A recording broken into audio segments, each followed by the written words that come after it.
बिस्मिल्लाहिर्रहमानिर्रहीम। Welcome students, उम्मीद करता हूँ आप सब खैरियत से होंगे। बच्चों, आज हम चैप्टर 1 मेजरमेंट्स के तमाम एक्सरसाइज शॉर्ट क्वेश्चंस करेंगे।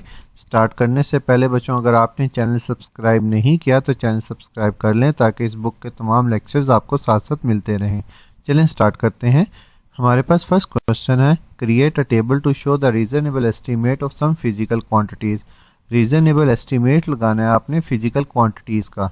इसमें बहुत ज़्यादा फिजिकल क्वांटिटीज़ हैं, तो हमने जस्ट 3 ली हैं यहाँ पर। For example mass of a person जो है उसका एस्टीमेट जो है वो 70 केजी, अगर हम एवरेज लें तो 70 केजी बनता है एक एडल्ट पर्सन का। हाइट ऑफ बिल्डिंग इसी तरह हमारे पास 50 मीटर बनती है जो 10 स्टोरीज बिल्डिंग होती है।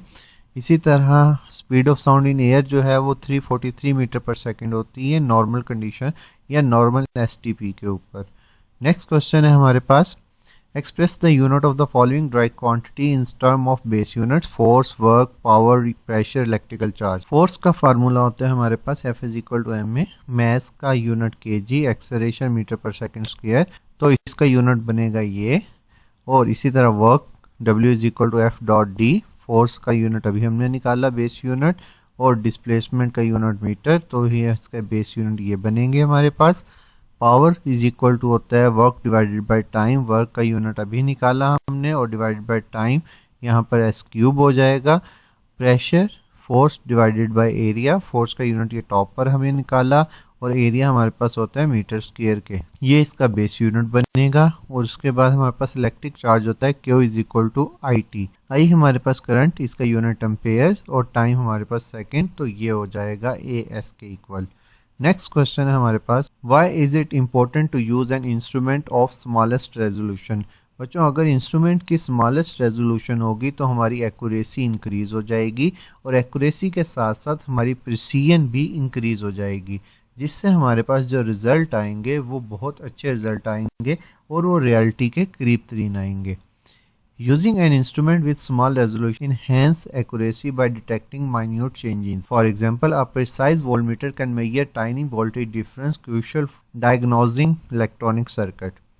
Next question है हमारे पास, What is the importance of increasing the number of reading in an experiment? बच्चों, लैब के अंदर हम हर एक्सपेरिमेंट को 2 से 3 दफ़ा परफॉर्म करते हैं और फिर जो उनका रिजल्ट आता है उनकी एक एवरेज फाइंड आउट करते हैं। इससे हमारे पास जो रैंडम एरर आ रहा होता है रीडिंग के अंदर वो काफ़ी कम हो जाता है, और हमारी जो वैल्यू होती है, जो हमारा रिजल्ट होता है, वो रियल वैल्यू के काफ़ी करीब हो जाता है।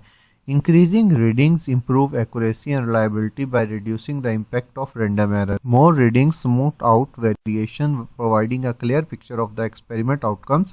For instance, averaging multiple blood pressure readings give a more accurate assessment of the patient health status. Next, what is the difference between precision and accuracy? बच्चों, precision जो होती है ये हमारे पास जो हमारे रिजल्ट्स के दरमियान डिफरेंस होता है उसको कहते हैं। एक्सपेरिमेंट को मैंने 2 से 3 दफ़ा परफॉर्म किया, जो मुझे रिजल्ट मिले 2 से 3 दफ़ा एक्सपेरिमेंट करने के बाद, अगर उनमें डिफरेंस कम है तो मैं कहूँगा मेरी प्रिसीजन हाई है, और अगर मेरे रिजल्ट्स में डिफरेंस ज़्यादा है तो मैं कहूँगा मेरी प्रिसीजन लो है। और एक्यूरेसी जो होती है बच्चों, ये हमारे पास एक्चुअल वैल्यू के दरमियान डिफरेंस होता है। एक्सपेरिमेंट का रिजल्ट आया है उसमें और एक्चुअल वैल्यू रियल वैल्यू में डिफरेंस कम है तो हम कहेंगे कि हमारे पास एक्यूरेसी ज़्यादा है। लेकिन अगर उन दोनों वैल्यूज़ में डिफरेंस का ज़्यादा होगा तो हमारी एक्यूरेसी कम होगी। फॉर एग्जांपल, हम जी की वैल्यू फाइंड आउट करते हैं लैब के अंदर, हमारे पास जी की वैल्यू आती है small gravitational acceleration, g is equal to 7.2, और हमारे पास जो जी की एक्चुअल वैल्यू होती है वो होती है 9.8 मीटर पर सेकेंड स्क्वायर, ये सब आपको पता है।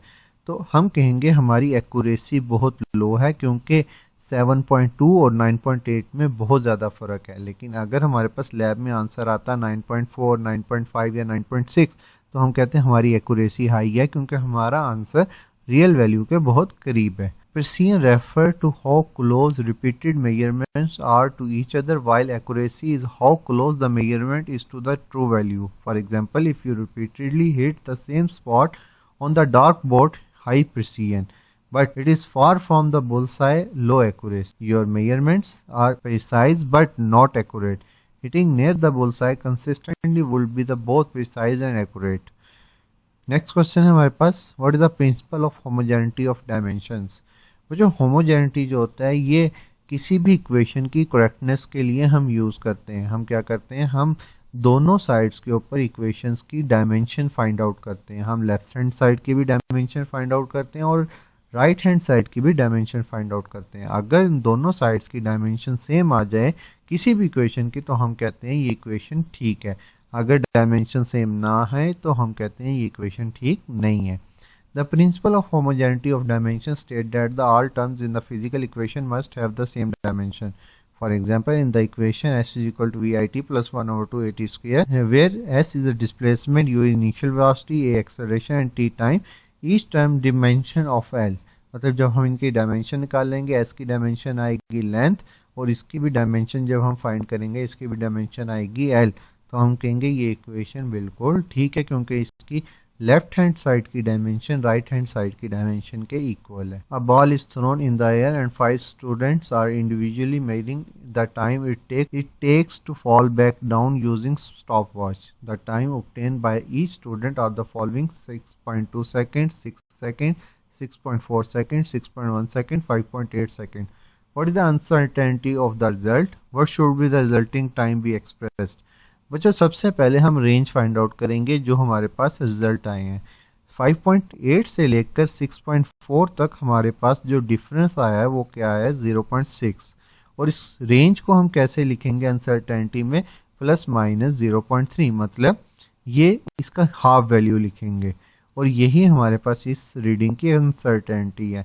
बच्चों 6.1 सेकेंड ये हमारे पास एवरेज टाइम है और 0.3 सेकेंड्स ये हमारे पास अनसर्टेनिटी है। अब इसकी जो वैल्यू है इस रेंज में, इस वैल्यू के अंदर 0.3 ऐड भी हो सकते हैं और सब्ट्रैक्ट भी हो सकते हैं। इस रेंज के अंदर इस एक्यूरेट रीडिंग लाई कर। The energy of photon is given by E is equal to HF। Find the dimension of Planck's constant h where f is the frequency. आपको प्लांक्स कांस्टेंट की डायमेंशन फाइंड आउट करने को कहा जा रहा है, जबकि आपको फार्मूला दे दिया गया एनर्जी का। एनर्जी ऑफ फोटोन है ये, हमारे पास एनर्जी का कोई भी फार्मूला हो, काइनेटिक एनर्जी हो, पोटेंशियल एनर्जी हो या कोई भी ग्रेविटेशनल पोटेंशियल एनर्जी हो, उसकी डायमेंशन सेम होती है। ये हमारे पास एनर्जी की डायमेंशन ml² t-2। फ्रिक्वेंसी हमारे पास रेसिप्रोकल होती है टाइम के, तो t-1। तो फार्मूले में वैल्यूज पुट करते हैं, E की मालूम है, F की मालूम है, H की हमने फाइंड करनी है, T उधर जाके डिवाइड होगा तो हमारे पास H की डायमेंशन आएगी ml² t-1।